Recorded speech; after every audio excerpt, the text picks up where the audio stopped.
Well, hello, sports fans. This is Athletics Chat 6, I believe. And we are talking with Stuart Wire. Stuart's in Oxford, England, and this is Larry Eater. And I'm in San Jose, California. And a gracious happy Monday to everybody.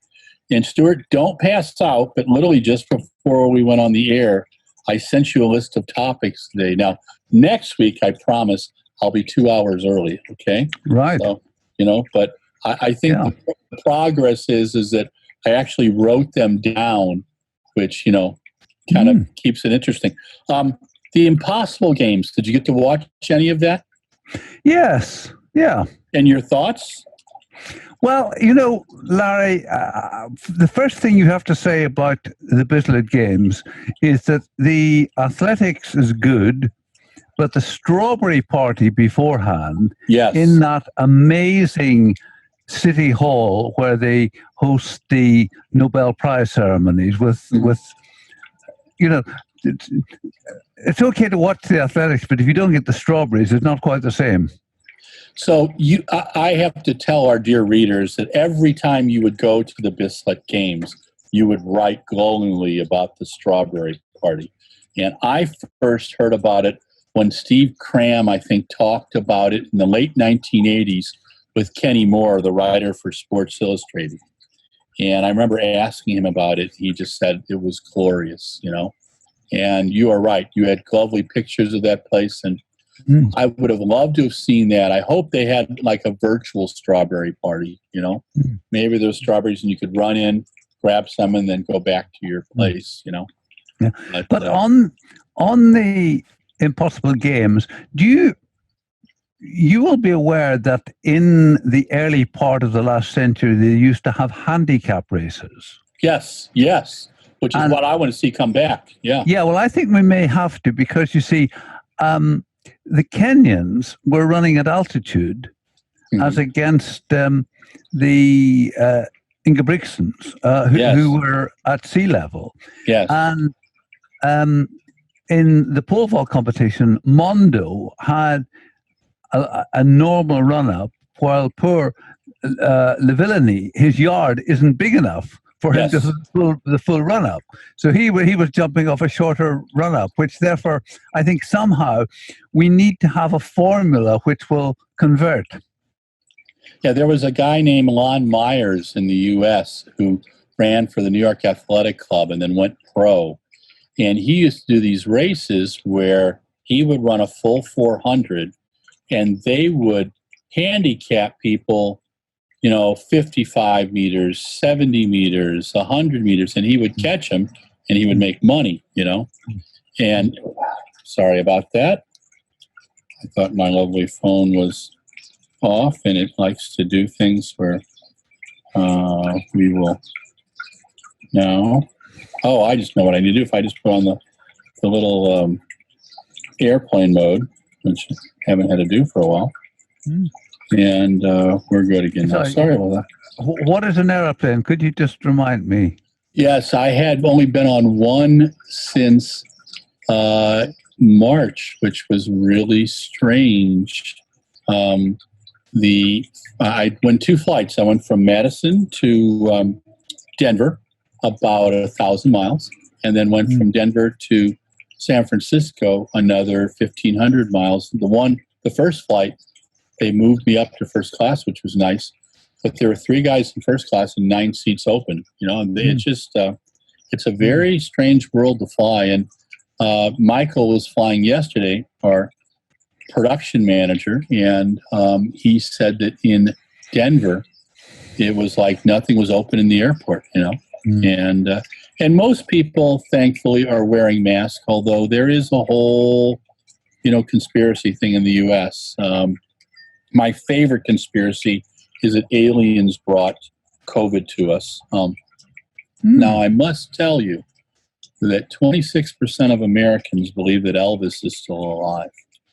So it should kind of help you with that whole COVID alien thing, But so I haven't figured that one all out yet. But I did hear someone say yesterday, as I was standing socially distanced to get coffee, he talked to the lady getting the coffee for us and said, "Do you know anybody who's got this COVID stuff?" I don't know anybody who's died from it. So, and that's the big thing in the U.S. You know, I don't know if it's that way in the UK too, but well, I think we take it very, very seriously because I mean, 46. I think it's 40 something. Well, over 40,000 have died, but then yeah. we also think that if you do the statistics differently, it could be 60,000. Yeah, well, in the U.S. now, it's scary. I mean, there's a young man that my son Adam grew up with, who's over at Stanford in epidemiology and genome studies, and he's been working in the hospital there, and we correspond. And he tells me that what they're using for all the models are the Spanish influenza from 1918 and 19. And he reminded me that they're at parallel with the Black Lives Matter protests and some of the other protests. There was in 1918, first there was a celebration of the end of World War I. Then there were protests about the influenza, and there were and people got terribly sick a second time around. In the U.S. right now, where we're at in Santa Clara County, the numbers are way up. But what's scary is my little home state of Wisconsin. When I left, there were 5,600 cases. Now there's 21,000, and it's scary. You know, I can tell either I'm going to either be locked down again, you know, totally locked down here, and it's shelter in place in California, and they've been opening up in Wisconsin. And I just, you know, I don't want people to get sick, and it's unfortunately some people are not going to learn until they do, and this is not a thing to play with. And I'm very concerned about our athletes right now. You know, it's just, I thought the Impossible Games, they did a lovely job with it, Stuart. You know, they is as good as they could do. And I think that off the top of my head, if they would have let the Kenyans run about 2,600 meters, maybe 2,700 meters, so give them a 200-meter lead, I think that would have been an honest race. And it wasn't that this one was honest. You don't know the level of fitness, and my God, the rain and everything, and the winds. Anybody who's been on a track and those kind of conditions knows that's difficult. So, you know, I love Karsten Warholm and his, you know, hurdles, and he's always fun to watch. He's an entertainer and a fine athlete, you know. And I look at Noah Lyles like that. I think Mutaz Barshim's like that, you know, and our friend Blanka Vlasic was always like that. You remember when she competed with was it 2009 when she competed with the German high jumper? It was theater, you know, and I'm not sure the German coach was real pleased with it all, but people loved it, you know. Yeah. Just since you mentioned Blanka, I spoke to her a couple of months back. Okay. And she hasn't competed since Rio. Wow. But she has not retired. She's had surgery, and she was hoping to do the Olympics this year, and will be hoping to do the Olympics next year. Well, she's you know, I got to interview her in my last time, Paris 2000. I would interview every year at Paris. In Paris 2017, she almost brought tears to my eyes, and I'll have to pull that interview up. She talked about the struggle she was having with her Achilles and how much she loved the sport, but how difficult it was. And I never, you know, she always is good interview, good quote. But there's those times when athletes get to that special place, like Adam Jott, the Polish 800-meter runner, in Birmingham in 2018. My son Adam and I sat down and interviewed him, and we were doing it on Facebook at the time. And he got into the zone talking about why he competed, the level of competition, what he loved about competing, what he had learned from his coach. And it was like, I wanted everybody to see it, because it was one of those, moments that in a career as a journalist, you kind of go, wow, this is why we do it. But we've got so many athletes like that. I mean, Blanco was absolutely wonderful. I think Renaud Lavillenie is really fun to interview. My favorite, though, is taking him, Mondo, and Sam Kendricks together because they really enjoy each other. Yeah. They want people to get into the pole vault, I recall a piece years ago that I wrote about how women's pole vault saved the men's, and that's true. But these guys now are building the pole vault, and on the men's side, you got Kendricks, you got Piotr Lysik. The Polish vaulters are a lot of fun to interview, and it's always good to have a pole in the pole vault. Yes, it is, Stuart. Thank you. I wanted to give that to you, and there's a perfect bat with the cricket bat right there, my friend, because I can't say a reference to baseball because trying to explain to Brits baseball is really difficult. They understand the part about drinking beer at the game. Not a problem with that. But the whole game, they just go, you guys just stole this from cricket, But Larry, somebody once told me the difference between golf and baseball is that if you miss the ball 2 out of 3 times in baseball, you're a millionaire. Yes. If you miss the ball 2 out of 3 times in golf, you need to get a new job. I like that. That is good. Yes, that's true. That's true. There was several American baseball players who were also fine track athletes too. Bob Gibson, who was a great pitcher, was a really good sprinter. That always would kill me when I would check out my All-American teams for American high schools and see how many kids did not do track in college because their football coach said no track and field. Now, in the southern states in the U.S., if you're on a football team, you're on the track team. That's just the way it is. And they, it develops the kid's speed and those kind of things. The northern schools and the Midwestern schools, it was weird. And they went on to specialize, and I remember asking Michael Johnson about that when he was we interviewed him for his Michael Johnson Performance Center. He has one up in Ohio and one down in Texas. And he told me that he thought one of the most disappointing things in American high schools was kids specializing in sports. He said, why don't they run track and play baseball and do football? Why don't they do 3 sports? Because it develops different skills, And I just don't think high school sports in the UK are at that level, it doesn't sound like, which is probably a better thing because kids can do gymnastics and do track and do some other stuff. Yeah. Let's see. I actually had some real topics today. So let me just see what I got. COVID-19 in the UK. So how are you doing right now? Are you you're isolating at home still? You get to go out a little bit? Yeah. Now we can go out and exercise as much as we like, and we can now meet.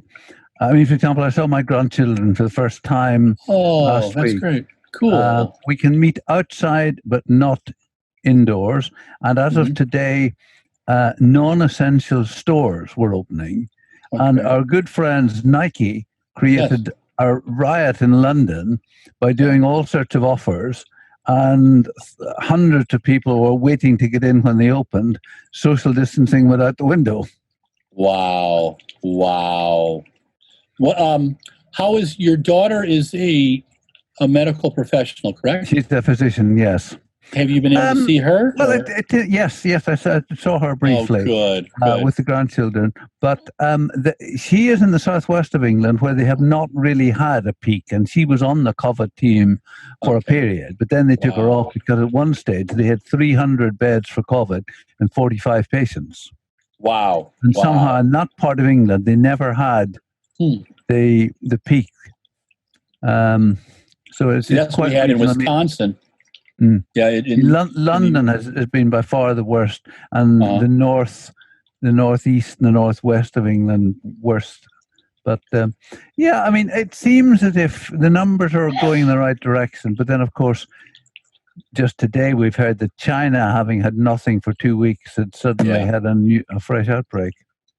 Do you see us doing a world indoor there next year? I certainly don't think I will be there, and I don't think many athletes will. Yeah, that's why I'm trying to figure that out, and it's not about blaming anything on the Chinese. I think in the U.S. we've just been terrible about that. I still don't know how all this started. I'm going to leave that to the medical professionals. Yeah. I'm convinced it's not biological war affair. I just think there's some silliness, but I also think nature has its way of reminding us that we are one of its creations, one of God's creations, so let's kind of keep the BS down. Media travel, is that going to be a change for us too? Are we going to be able to even get anywhere this year?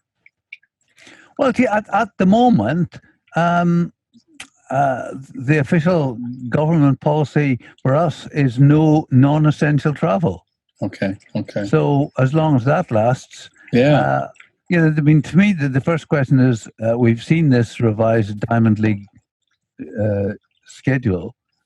There are three questions for me. One is, will it actually happen? Yeah. And then secondly, would I be allowed to go? Mm-hmm. Because at the moment, we talked about this, I think, in previous week. If you were to decide to come to England, we would allow you to come, but we would require you to quarantine for 2 weeks on arrival. So therefore, if you wanted to come for an event, you have to come 2 weeks before it. Wow. Which rather ends the possibility of that happening. And then thirdly, would I actually want to go? Would I think it was safe to go? Yeah. Are they going to do the British Championships? Well, I don't know. Because officially, they've still got the Gateshead Birmingham Diamond League in the schedule. But again, I have been told, and I wrote it for you, that unless spectators are permitted, it will not take place. And I just can't see that any chance of spectators being allowed. Yeah, but I think that as Joe Coates said, the new CEO, we don't want to cancel anything until we're told we have to.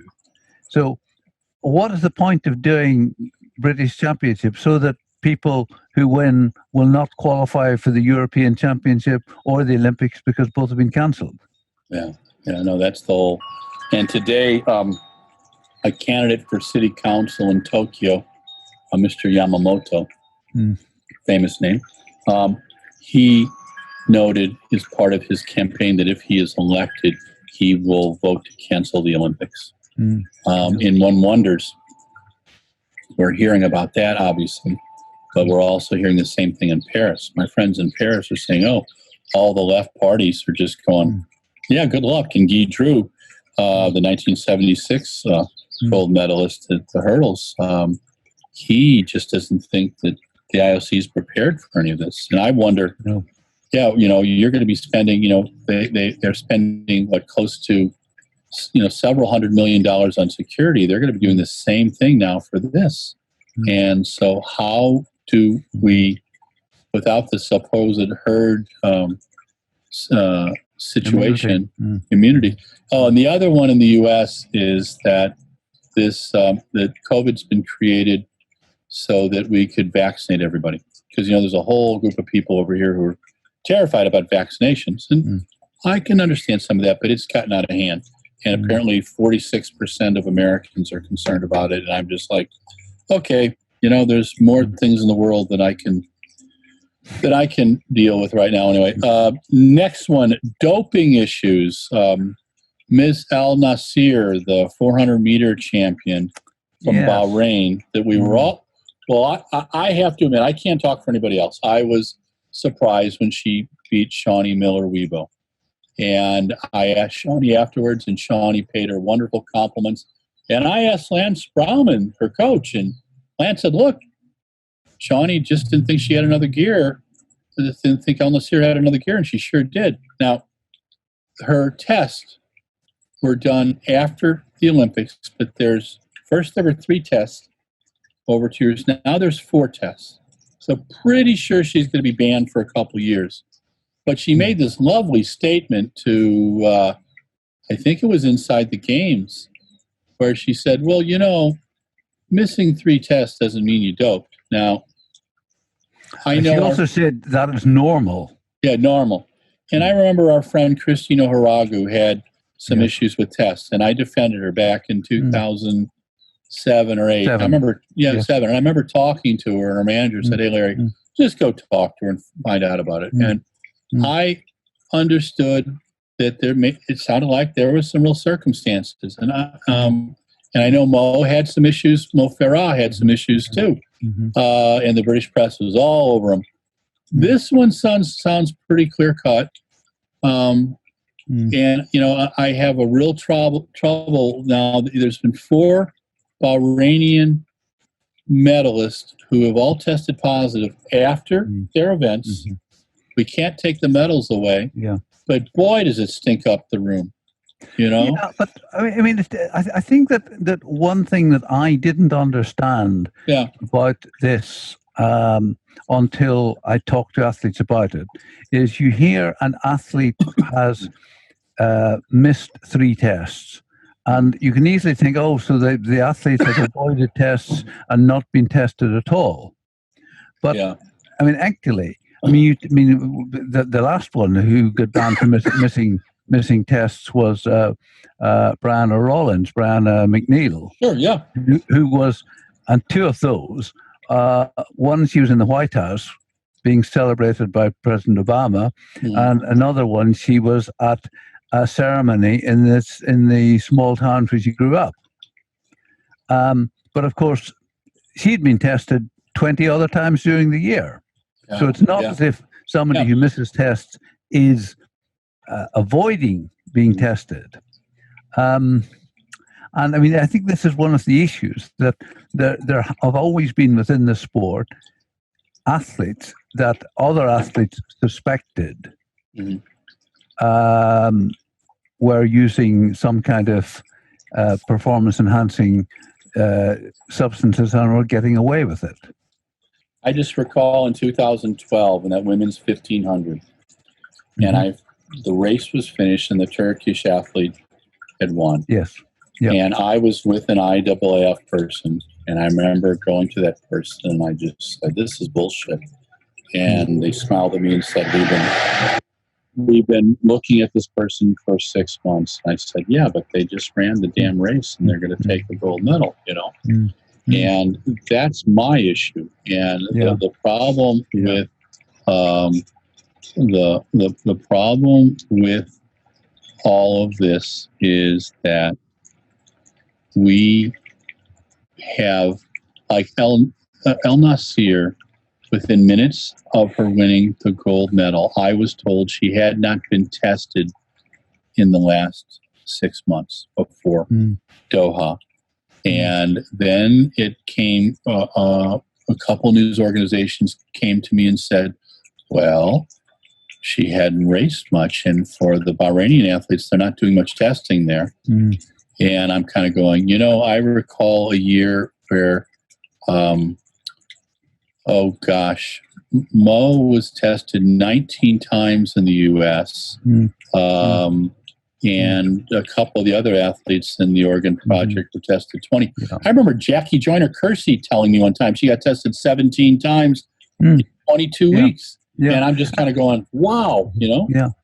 Not talking about the present case at all, but just something else about missing tests. I mean, I remember Hannah England writing an excellent article about this. And she described a situation where she was at home and the testers came and rang her doorbell. She was asleep and didn't hear it.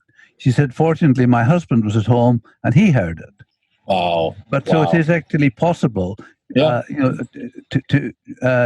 miss. And I mean, Hannah also told me that when she started as an elite athlete, her mom used to text her anytime her mom knew that she was going away for the weekend to say, Hannah, don't forget to let the drug enforcement people know.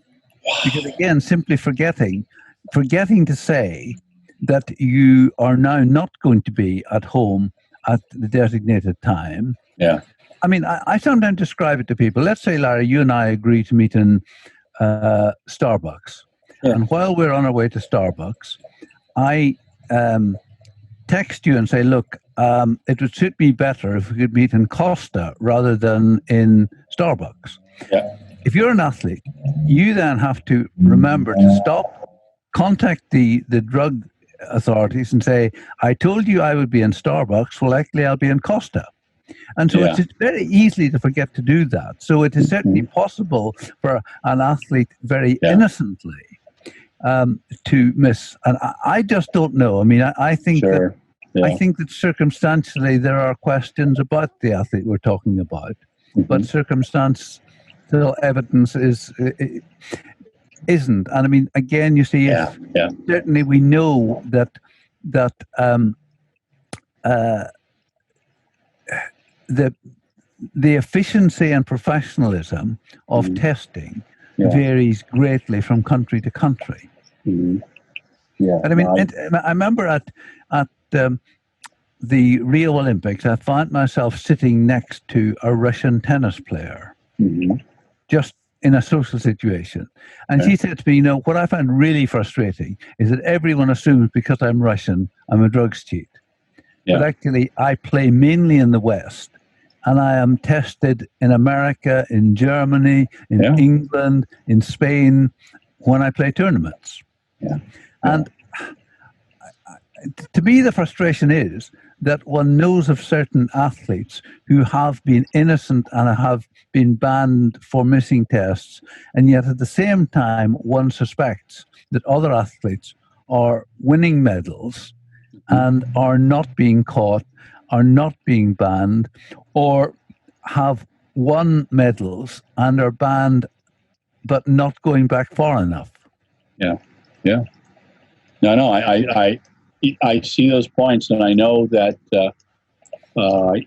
Christian Coleman for Doha dealt with that same thing, and boy, he was an unhappy camper, and most of it seems to be that you've really got to keep yourself organized. I mean, I talked to Lance Brauman last week, the coach of Shawnee Miller and Noah Lyles, among others. And he's got Jasmine Sawyer, coaches her, and Nathaniel.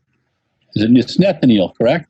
Yes, Mitchell Blake. Mitchell Blake, and a couple others too, and a couple other Brits. And Lance said, look, he said, you know, you just got to keep yourself organized. You know, and he said that's part of the thing being an athlete, you know, and I think that's probably the best attitude, but stuff happens, you know. But just to mention another aspect of this, Jenny Meadows has got several medals years later. But Jenny reckons that she lost $150,000 of sponsorship, bonuses, income. Because you know, she had a contract that if you get a medal, you get so much, and she didn't get the medal. 5 years later, when she's no longer in that contract, they decide that the person who won the medal is a drugs cheat. Jenny gets bumped up. She doesn't get her moment of glory because the medal just comes in the post, and she doesn't get the bonus that she was entitled to. And I remember the Canadian runner Kathy Butler, who I believe ran for the UK for a bit. She was a University of Wisconsin athlete, and we were somewhere. This has got to be 2002 or 2003, and she was furious because there was a Russian athlete who they originally found with the EPO, and then they didn't find it, and then they found it again, and Kathy told me she had lost $60,000 over 2 years because of the way she was ranked. And that's when it started to click for me that, boy, they're stealing from people, you know? So our last topic for today is kind of an interesting one. I'm calling it Practice Makes Perfect. We got about 5 minutes for this one. And the idea is, when I asked Lance about, I had a nice interview with Lance Brauman this last week, and I asked him about relay practice. And, you know, he's an American coach, and his comment was, well, you know, some people practice a lot and they do well. Some don't practice at all. He said, you got to get 4 good athletes. You got to figure out what where they belong in the relay, and he said those are the important things. In the UK, you guys have camps. I mean, you put money aside, and you've done quite well with that. Do you see that changing in the near future? Do you think Joe Coates is going to change that? Just before I answer that one, my golf professional says it's not the case that practice makes perfect, but that practice makes permanent. Ooh, I like so if that. You're practicing the wrong thing. Yeah. No, I don't think there will be. But you see, I think the reason that the British men's and women's sprint teams have done so well in the relays is because they have been drilled.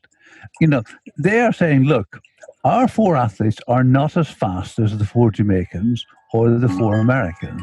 Yeah. But if we can save a 1/10 of a second on each change, then perhaps we can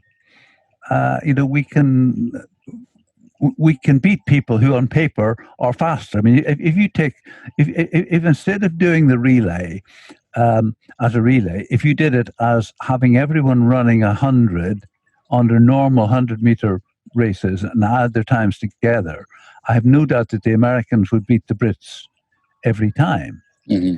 But because we have been drilled, because we have several relay camps all year. I mean, for example, normally speaking, to get in a US sprint relay squad, you've got to perform well at the trials. Yes. A month before. Mm-hmm. But our relay squad is chosen a year in advance, and people are funded to be in that, but you're told, if we decide we're going to put a team into the Penn relays, you got to be there. If we decide we're going to do a relay camp in Florida in December, you've got to be there. We're paying you, we're employing you, but we will determine what events we want you to be in. And I mean, there have been occasions when, for example, Reese Bressard's a good example. Reese has been our fastest 100-meter sprinter, but he's not in the relay squad because he has said, look, I'm not prepared to accept the conditions you impose on it. I want to concentrate on running the individual event. So it may or may not suit me to go to Florida in December to run in the Penn relays. And so therefore, he's never been selected because he has not been willing to to do the training camps, to do the small meets that they go to just for the experience of running competitively. So because, again, we talked about the necessity of meeting medal targets in order to maintain government funding, relays have proved to be a good source of medals for Britain, like 4 in London 2017, 3 in Doha, but quite close to getting 4 or even 5. Mm-hmm. Okay. So we do see this as a way of getting medals. Some of the athletics media sort of say, well, a relay medal isn't that important. It's not on the same level as an individual one, but there's no particular reason for saying that. That's like saying a 100-meter gold medal is worth more than the javelin. It's part of the program. So I just think it's when you think back to the 2012 Home Olympics, and Britain did not have a women's sprint relay team because we had not managed to hit one of the top 16 times in the year during the qualifying period. And since that, we have taken medals at every World Championship and Olympics because we have worked on having a relay squad, excellently run by Stephen Maguire, and we've run these camps, we've worked on the drills, we've had athletes who are funded to run relays, and who, probably for them, running the relay is almost more important than the individual event because it's a medal chance. I mean, I remember asking Annika Onuru, who's now retired. I asked her at the Yokohama World Relays, I said, Annika, if you had to choose between running the women's 4x4 or the mixed 4x4, which in Doha, which would you choose? And she just looked at me and smiled, whichever was the better medal opportunity. Okay, good. No, I love that. I recall finding on one of my data searches recently that a British paper went after an American coach again. There was something about an American coach who was coaching a group of British athletes, and they just went back digging into his past. And this may go back to 2019. And there were old stories then, and I saw it come up again. And I'm just curious, what is the feeling about foreign coaches in the UK? Is it still kind of like, hey, let's support our own? When we need a foreign coach, we'll use it. But are they?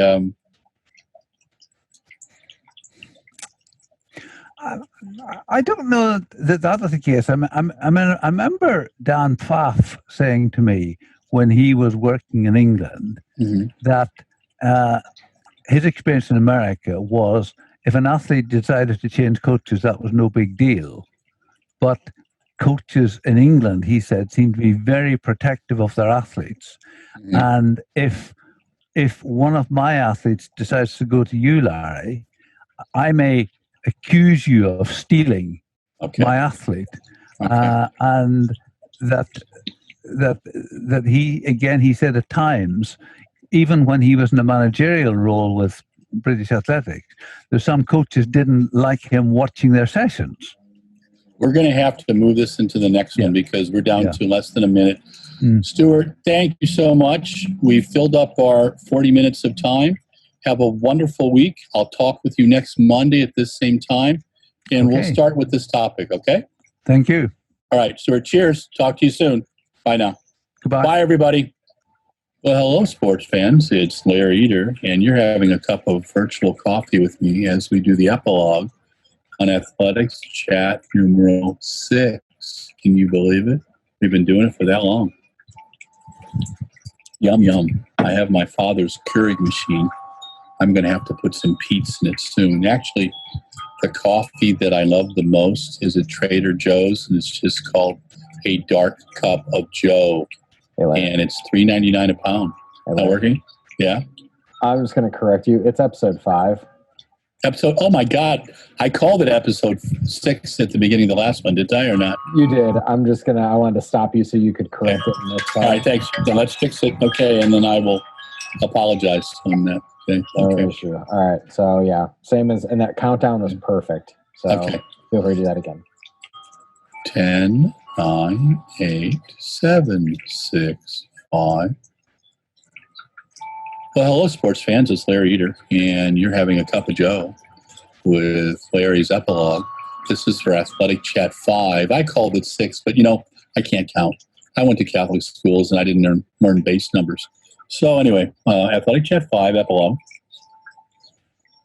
I'm drinking coffee from my dear father's Keurig machine that he won up at a casino.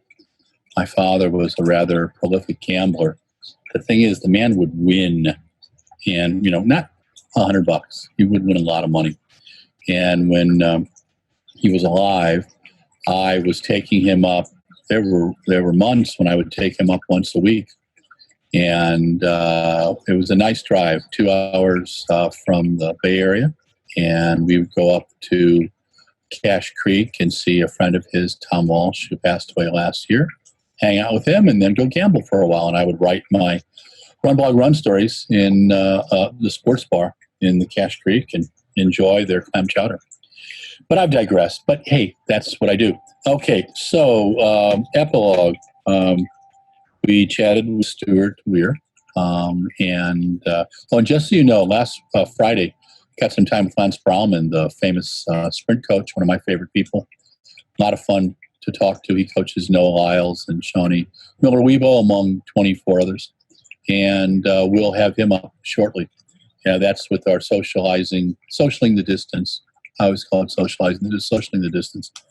And that's our second bit of Zoom programming. And this is the Athletics Chat, where weekly, Stuart Wire and I try to solve all the world's problems. He's in Oxford, England, and I'm in the United States. And right now I'm in San Jose, California, and in a socially distanced, sheltered in place situation. At my parents' house, you can hear the little fountain dripping in the backyard, and there's hummingbirds flying around me right now, and lizards zipping around the yard. So it's kind of idyllic. I think I've got my own little piazza in San Jose. But okay, so topics today. Stuart Wire and I solved a lot of the world's problems, and I did something unusual. Is that I gave him the topics like 5 minutes before the meeting, which next week I'm going to try to do 2 weeks. But the first thing was the Impossible Games, which happened on June 11th in Oslo, the famous Bislett Games. We applauded them for doing the event, even with nobody in the stands, but you can't right now in the socially distancing world. There was the Maury Plant 2,000 meter, where our friends, the Ingebrigtsens, ran 450.8, 453, and 456, which is our friend Jakob. That was a 350 mile, dropping another 60 laps. So yeah, it's serious running. Running a 2K like that is pretty amazing. They went against the Kenyan team, and they who had rain and wind, and their top athlete went, I think, 5:03, 5:08, 5:13. And what Stuart brought up was we really needed a handicap race at the old days, what they used to do in the 19th century in the U.S. and the UK. And what we should have done is let the Kenyans run 2,700 meters and have the Norwegians run 3,000. So let's do some handicapped races in the future, okay? Keep it fun. And that's where you do everything. So Lon Myers, who was a famous American sprinter, professional runner at the end of the 19th century, he would do things like, he's going to run 400 meters, and somebody would run 372, and someone would run 350, and someone would run 310, and someone would run 200 meters, and he would try to catch him, and people loved it.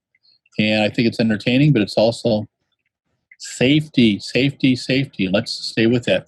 The next topic we talked about, and I kind of got off on, media travel. Media travel, can you even do it now? It's pretty difficult. If I want to go to Europe and see a meet, I got to sit in London for 2 weeks in a hotel. And, I can only watch, I love BBC, and I love David Attenborough, and if I could watch him 24 hours a day, I would be a lucky person. But me in a hotel for 2 weeks, and the bar's probably not even open, and, I can only write so many stories and do so many Zoom conferences, but yeah, not happening. COVID-19 in the UK, they're taking it very seriously. They're starting to let things up, but there's issues. 46,000 people have died in the US. 117,000 people have died, and 46% of Americans believe that this has something to do with vaccinations, and others, 26% believe that Elvis is alive, and another 31% believe that aliens brought us COVID. I'm not sure about the aliens, but I know that COVID's real. And yes, I do know people who have had COVID-19 and have recovered. I do not know anybody, thank God, who has passed away. I've heard of people who have. And I'm the poster group for it, with someone who's had heart surgery and who's had cancer surgery. When I go out, even on my walks, I take my mask with me. And yes, I've driven to the coast and found takeout food, and I keep the mask on. And in California, most little restaurants say, no mask, no service, which is fantastic. And even though people, they may not think they're going to get it, but you could give it to somebody else. And that's the other sad thing. What I can tell you about California right now is that People are socially distancing. And that the traffic is, I've never seen this light of traffic anywhere. We were in San Francisco yesterday, and there was no one out. There were people, when we went last week to Santa Cruz and Half Moon Bay, there were people on the beaches, but people seem to be staying in their own little groups. And we found a little beach where we could be by ourselves and put a mask on and just kind of enjoy the sea breeze. So please be careful. The numbers are going up in California again. The numbers have tripled in Wisconsin. And so my friends in Wisconsin, I'm very concerned about. So yes, it's real. And I just don't want, there's a lot of people getting sick from it. And it's, the people who've recovered from it are having a rough time too. This is not a joke. And if you want to say, well, it's the same as the flu, it's not. 22,000 people died from the flu in 2019. That's CDC numbers, okay? 34,000 are expected to die in 2020. 34,000, 117,000. And what we expect by August is somewhere north of 150,000 in the U.S. And if people are stupid, it's going to be more. And this is not the second wave. This is still the first wave. This is real. Even though you can't touch it, bite it, and sit. It's not a communist plot. It's not a plot for either party. Let's just use our brains and stop the bullshit. This is something you need to be careful about. That's all I ask. And if you don't think you're going to get it, just know you could give it to someone else and you'd feel terrible about doing that, okay? So Larry's going to get off his little high horse. Doping issues. Okay, doping issues, yes. Ms. El Nasir, the Bahrainian 400-meter runner, I call bullshit. 3 tests I've heard of people missing. 4 tests I just find, what are you doing? Trying to avoid testing? Now, we don't know how many other tests that she's getting, but I do know that there have been times when an athlete misses 1, 2, or 3 tests, and they've but also had 19 other tests.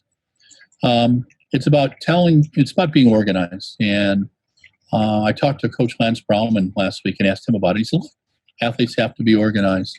And that's part of your modern life and the big bucks you make sometimes. So just stay organized, okay? I don't want to have to write about you missing 3 tests or 4 tests. And I'll go bullshit if you miss 4 tests. Anyway, does practice make perfect in the relays? You know, in the UK, they believe this. Look, we may not be as fast as the Kenyans or the Jamaicans. We may not be as fast as the Americans. But you know what? If we practice and we can take 1/10 of a second off each leg, we can be in the medal hunt. Chinese think that too, but the Chinese want to win. The Japanese think that too, but a funny thing, in Doha at the relay conference where the Japanese won a medal, someone mistranslated what one of the Japanese relay guys said. He said, we can't wait to see you all in Tokyo. He was really talking about we can't wait to kick your ass in Tokyo. So giving them another year. You think those relay teams are practicing? They sure are. And, you know, it depends. I just remember the French relay team back in, 1992 broke Santa Monica Track Club's world record. And these kids were all good athletes. They were 10.08 to 10.10. The difference was they had trained with each other since they were 16. They were in their early 20s. They practiced relays once a week. And they were smooth. Did I say that? Smooth. I like that. Okay. How does the UK deal with non-UK coaches?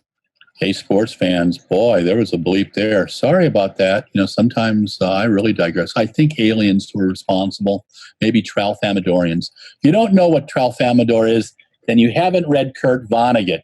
And here's a digression.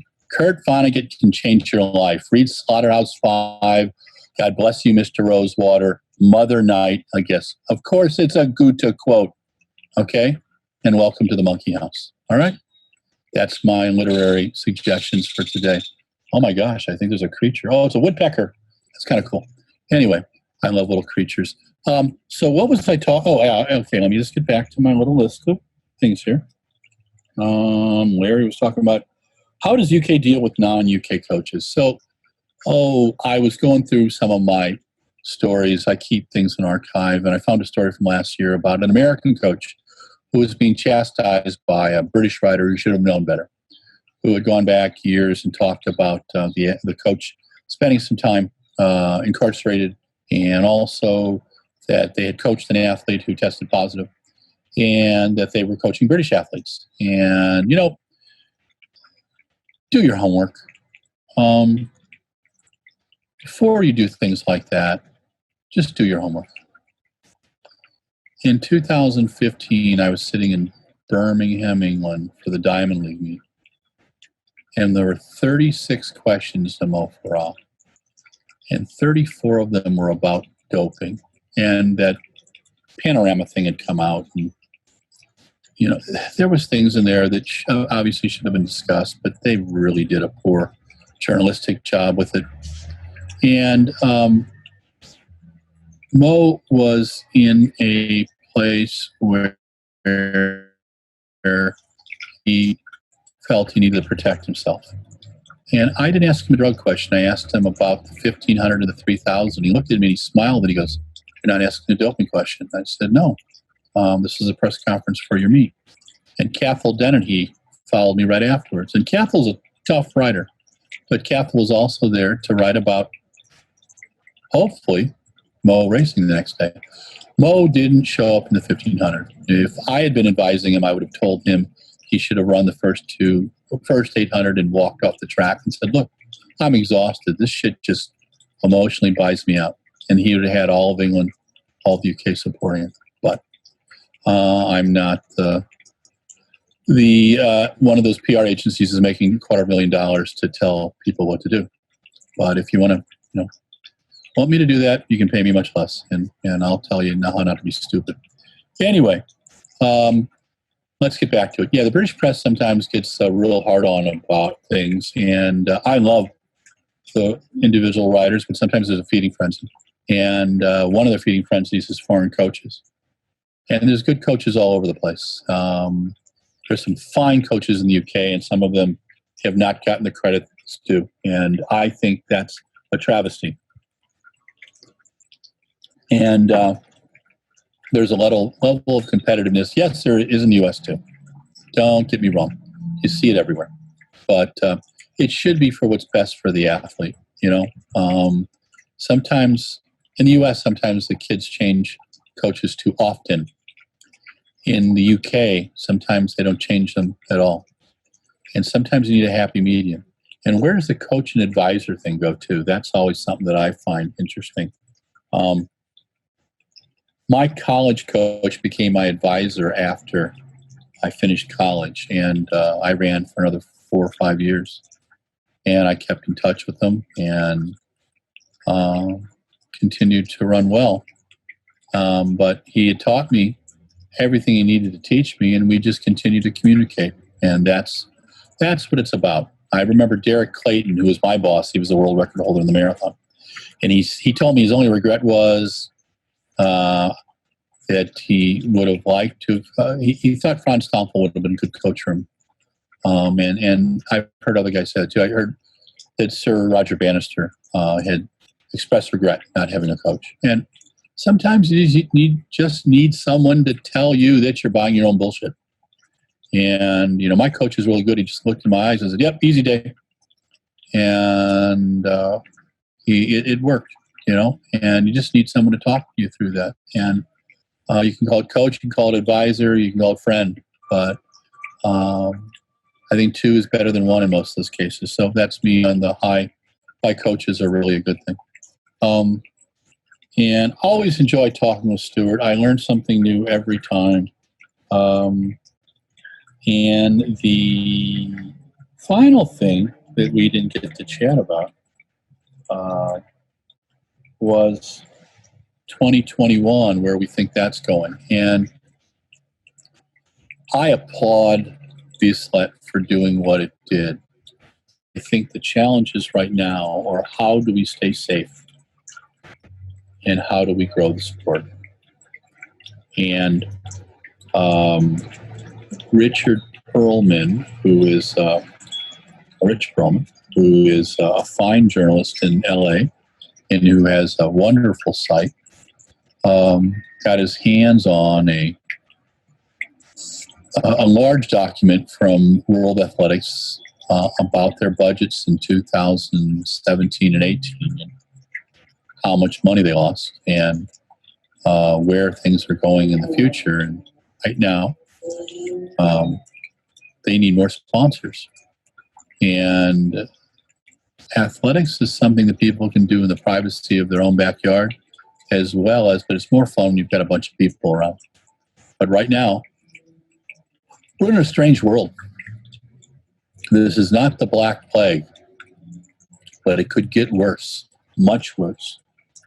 And socially distancing, wearing a mask, watching who you're around, being careful, staying in small groups, exercising, getting in the sun, getting a little vitamin D, not too much, 15 to 30 minutes a day, doing things for your mental health, eat well, okay? I have to eat 85% veggies because I just ate too much crap earlier in my life. I enjoy it, so I make lentils and carrots and aubergine, eggplant, and all those kind of fun things. So think about those things. Think about being kind to your fellow man or woman. Think about Black Lives Matter. They have a huge point right now, and so many of our athletes are African American in this sport. That's one of the cool things about track and field. There's an athlete from Brown University, and Brown, just so you know, is bringing back men's track and field. Thank you, Brown University, and thank you to the president at Brown for writing so eloquently about it. It's a learning experience, and that when a president of a university expresses they're able to do that, I really have to applaud that. But there was a Brown athlete, a Caucasian young man, who said, look, he said he was in a white neighborhood, went to a white school. First place he got to be around Black athletes was on his track team. And I think that's really cool. I think of, I went to DeSmet in St. Louis, and I got to go to school with Vincent and Victor Rogers, who were dear friends from grade school at St. Blaise. They were the only African-American kids in the school. And they dealt with a lot of rednecks. And then at DeSmet, we had this kid, Perez Maxwell. Perez was a quarter miler. And I thought Perez was the coolest guy in the world because he could put his pick in his afro, and he could run the quarter in about 52 seconds, and that pick would not move at the end. And I just looked at him and said, how do you do that? And Perez would just look at me and say, you're out of your mind. Well, anyway, it was a learning experience. And I think of those moments fondly, almost 50 years later. We learn a lot of lessons in sports, and one of them is how to get along with other people, that people essentially are the same. We have different cultural experiences sometimes. And in this country, we have a huge legacy with slavery and racism.